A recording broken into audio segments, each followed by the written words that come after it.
සුබ දවසක් වේවා Nature Drops YouTube channel එකත් එක්ක එකතු වෙලා ඉන්න යාළුවෝ හැමෝටම.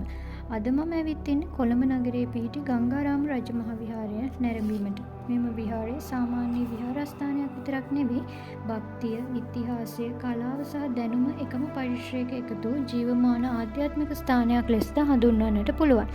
එමෙන්ම විහාර පරිශ්‍රයට පිවිසෙන විටම විවිධ ප්‍රමාණවල බුද්ධ ප්‍රතිමා, රන්වන් වර්ණයෙන් දිදුලන ස්තූප, සිත් ඇද ගන්නා බිත්තු සිතුවම් සහ සුවඳ දුම් ගැන්වෙන පූජා වාතාවරණය සියලු ජනයාට සිතට විශාල සහනයක් ගෙන දෙනවා.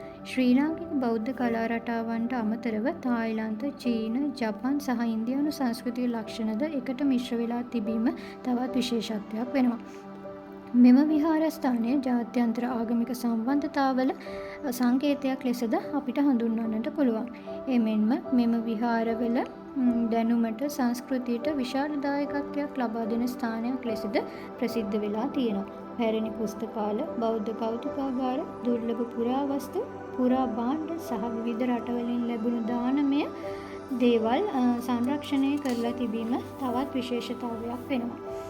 ඒවා නැරඹෙන විට බෞද්ධ ඉතිහාසයේ ගැඹුරු අරුත සහ කාලය හරහා ගලා සංස්කෘතික වටිනාකම හඳුනා ගැනීමට සියලුම ජනතාවට අවස්ථාව උදා වෙනවා. තවද ආගමික පූජා, සිල් වැඩසටහන්, ආගමික දේශනා සහ සමාජ සේවා කටයුතු මගින් ගංගාරාම විහාරය අදත් සජීවීව ක්‍රියාත්මක වේගෙන යනවා. ඉතින් ඕගොල්ලොත් ඇවිත් මේ ඓතිහාසික වටිනාකමින් යුතු ගංගාරාම විහාරස්ථානයේ වැඳ පුදා ගන්න කියලා ආරාධනා කරනවා. මේ වගේ තවත් වටිනාකමින් යුතු ස්ථාන පිළිබඳ තොරතුරු අරගෙන එන්න බලාපොරොත්තුෙන් අදට මම මේ ගමන් අවසන් කරනවා. ඉතින් මේ වගේ ලස්සන වීඩියෝ නරඹන්න අපේ channel එක subscribe කරලා තියාගන්න කියලා සියලුම දෙනාගෙන් ඉල්ලා සිටිනවා. සියලු දෙනාටම සුබ දවසක් වේවා.